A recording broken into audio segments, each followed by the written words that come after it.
How's it going? Facebook fam. Lee, how are you? Paul Silva here.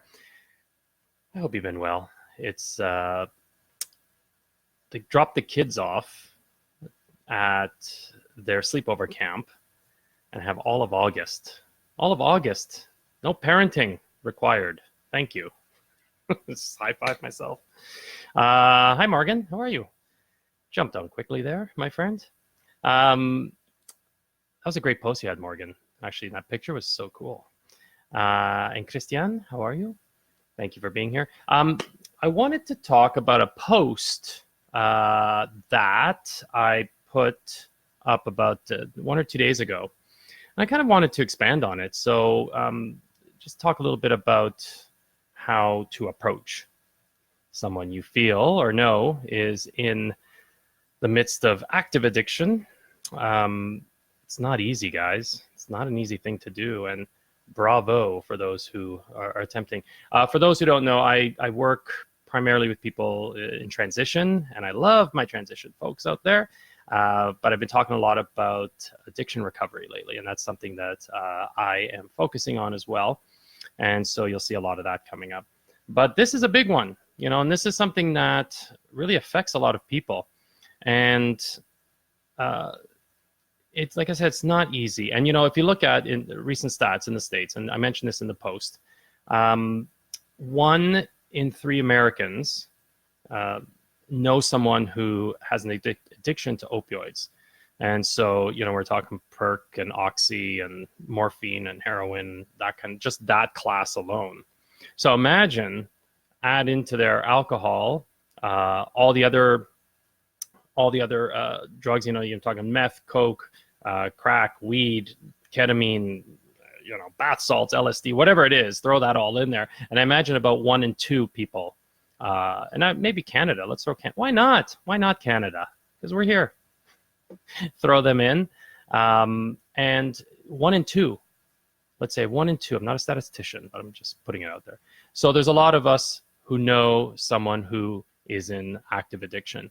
And a lot of times we feel like we're just standing there like these bystanders and wondering, how do we do? We want to help, but at the same time, it's awkward and it feels weird and we don't know how to approach them. And that's one thing I get. That's probably the number one question I get in my messages is, hey, I know someone, and it could be a spouse, it could be a neighbor, it could be a sibling, could be a parent, could be an employer, an employee.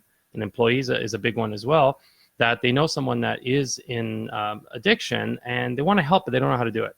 And they don't know what to say, and they don't know what will trigger them and freak them out and all that kind of stuff. So I wrote something about that, but I wanted to just add on to that. And I wanted to maybe explain a little bit why I put the do's and don'ts, because there is a reason. Now, I just want to say I'm not an addiction counselor. I'm not a specialist. I'm not anything to do with addictions. I work with people who are in recovery already, but I do have the experience, and I've worked with lots of other men and women, and so part of this is experiential, and a lot of it is coming from my viewpoint and how I've experienced addiction, and through others as well. Hey, Matt, just wanted to say thank you for being here. Thank you. Okay, so there's a few do's and don'ts in approaching someone that you would like to help, but not sure what to do and say. So one of the things I mentioned was, educate yourself a little bit on addiction. You don't have to go down the rabbit hole. There's so many, modalities and models that people feel of addiction, like it's illness, not an illness, et cetera, et cetera.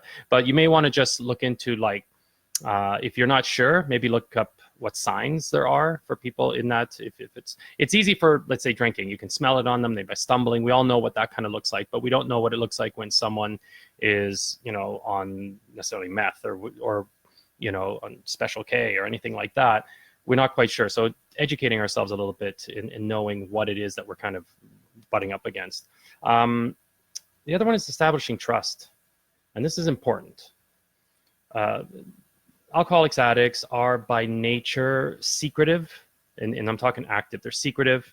They are protecting their lifestyle, and they are manipulative. The old joke is, how do you tell an addict or alcoholic is lying? They've opened their mouth.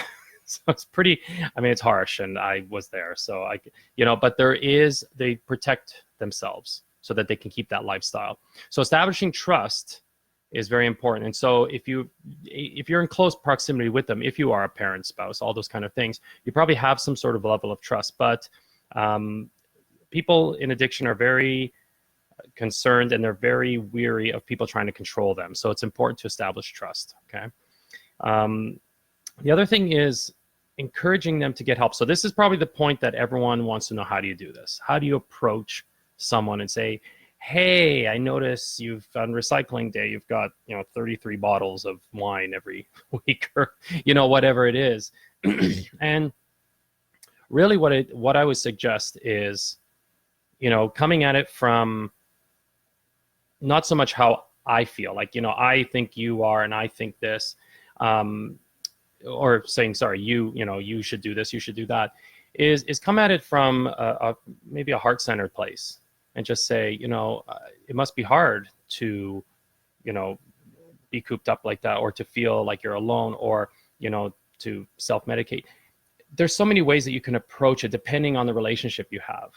And so it's different for an employer. Employer might have something to say, listen, I'm worried about your productivity. I'm worried about your health and safety here at the workplace. So that's one way to implement it. It's really to make it about them, and you're worried about them, and worried about their health, or worried about how they are comporting themselves, or whatever it is, in whatever context that you know them.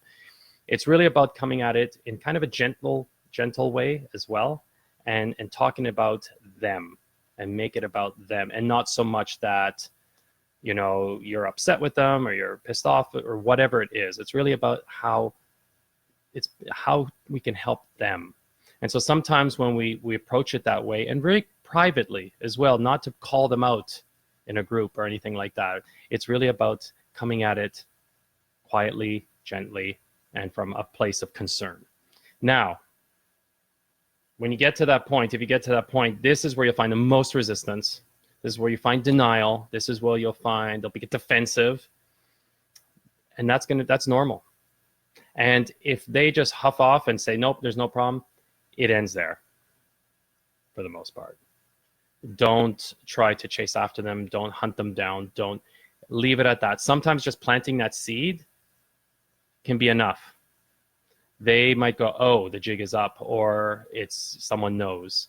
And so it's coming at it from a place of compassion, planting that seed, and then just seeing what happens. But in the meantime, it's being supportive, without, and also, but making the boundaries. Again, if it's work is work. And so if it means that, they need to get sent home, or if they need to get into an employee assistance program or whatever it is, then you can go through that. If it's, it's a bit harder when it's a spouse or a child or a parent. But the one thing that's really important, and I'm going to talk about it a little bit more, is self-care and boundaries, creating and enforcing the boundaries. It's the most important thing that you can do, especially if you're living with someone who's in active addiction. So some of the things that I also mentioned to not do, and I just touched upon it when talking to someone, is either to coerce, nag, demean, humiliate, preach, lecture, threaten, harm, anything like that. We get so wrapped up in the actions of the addict or the alcoholic that we start to hate the person. And it's really about hating the illness and not hating the person, because the person is wrapped up in that. But it's very hard to pull that apart. And so when we go at them, we attack them, it's kind of what I was talking about before. They're going to immediately just shut down. And so while it might be therapeutic or cathartic for you to just really get it all out, it's actually going to be pushing them away. So come at it again from a place of compassion and, a quiet and respectful kind of way. Another thing you don't want to be doing is, and this can be long-term too, I mean, living with an addict, it's hard, and for those of you who are out there that are in that position, I feel for you. It's very hard, and it can be emotionally draining. It can be financially draining. It can be draining all around. So what's important is that we don't clean up for them. And what that means is we don't enable them. We don't give them money for stuff. We don't call in sick for them. We don't make excuses for them. We don't, sometimes we literally clean up after them, and they need to suffer the consequences, because that is one of the things that is, for some people, those consequences need to add up before they decide, oh crap, I need to make the changes here. So, I mean, if you think about it, if you're enabling them, if they have a space and the money and the time and all that stuff, guess what? There's no incentive to change. So letting them, it's actually a gift to give them, to let them suffer the consequences so that they can start to make the changes. Another thing, is not to feel guilty. And this is especially for parents. We like, what did we do? What went wrong? Should I have done this? Should I have done that? And it's to detach with love and to take that away. And so you can still care about them, but you're not caring for them. And so, in that regard, you're also protecting yourself. And another thing too is not to expect changes. So even if they do get into recovery, it's a process. They're figuring out themselves like almost from scratch. And a lot of people think if they just stop drinking, if they stop drugging, everything will be great. And it will eventually, but it's a breaking in period, and it's really hard on everyone. So you have to give people that space. But, when you are approaching someone, if the only thing I can say is just come at it with compassion, not hating the person, just hating the illness, but coming at them, because the real them, the core them, it's in there. They're in there, and they're just lost in the thinking and the substance and all that. Is coming at it from a compassionate place. And again, if they resist and they fight and all that, then it just ends there. There's nothing worse than trying to chase down someone who doesn't want the help. They don't want it. They don't want it. And they're not going to make any changes. Doesn't matter how frothy and emotional appeal you do. And I've seen this myself, trying to help others. And even myself, having been through this process, if I can talk to someone for like 2 minutes, and if I can tell that they're just not interested, then I stop, and I put my attention on someone that really does want to change. And so for those of you, again, who are approaching people, it is not easy, but it can make a big difference for someone, because a lot of times we feel alone and isolated. But if we come to them with that thing that I care about you and I want to see you do well and be healthy, that can make a big difference. So adjust your sales, adjust your expectations, but by all means go in heart-centered, and you might make you'll plant that seed, and it makes a big difference for them.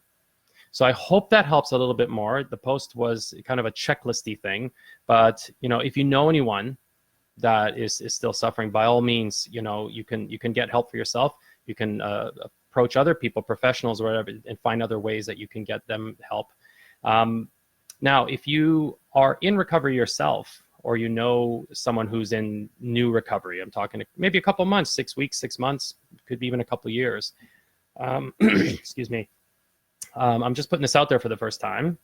I'm creating a group coaching program in, I think, September.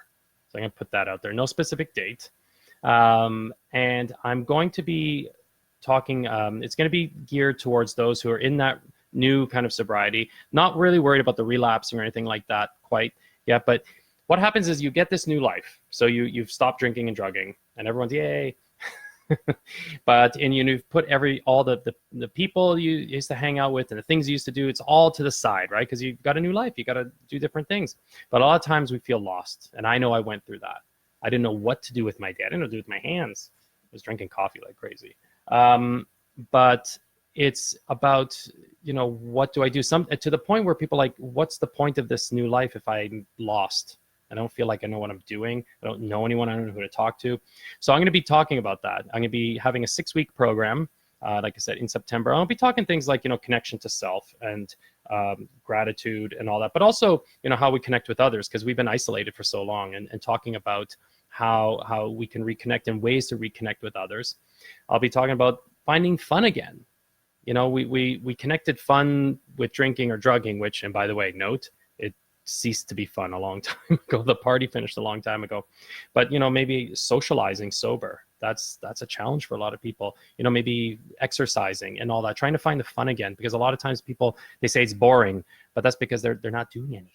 And so I'm going to help people find the way to tap into that. Also dealing with shame, and shame is huge, you know, and shame would drive us to that drinking or drugging, and even recovery, shame is still there. And so I'll be talking about that, and guilt and remorse, and finding peace within that. Recovery skills, you know, I talked about relapse, you know, what signs to look for relapse. You know, relapse happens emotionally first before you have the drink in your hand. Talking about cravings and all that. And then definitely about fear and anger, and how to manage that. A lot of times, you know, we stunt our growth. They say when you start drinking or drugging, that's the time that you're emotionally stunted in your growth. So for someone like me who started at 15 and came back, you know, at 40, I felt like a teenager. I didn't know how to identify my emotions. I didn't know what they meant. I was afraid of them. I was afraid of anger. I was afraid of all this. So I'll be helping people move through that. So this will be a group program in September, and I'm really excited about it. I'm working on it feverishly. It's a fever. And not a Bieber fever. That's different. Even I am Canadian, but not that Canadian. You know, if you know anyone that is in that position, and there's a lot of people out there like that, just, you know, let them know that something's coming around. You can point them in my to my website or to, you know, my Facebook page, and I'd love to just start talking to people. So anyway, thank you guys, and it was a pleasure. I don't know if there's any questions. I'm just going to look through here. Joe and Yuko, hello guys, and Richard. I felt this Facebook Live getting better looking, and it's because Richard joined us. That's right. I don't know if you have any questions, guys, on approaching people, but if you are catching the replay, let me know that you got this is the replay, just hashtag replay. And any questions, just drop them in the comments. I'd love to answer them and touch base with you. Whatevs. Thanks, guys, and we'll talk soon. I'm going to jump on the lives a little bit more, and I'll definitely be talking more about the program as we get closer. Okay, guys, take care.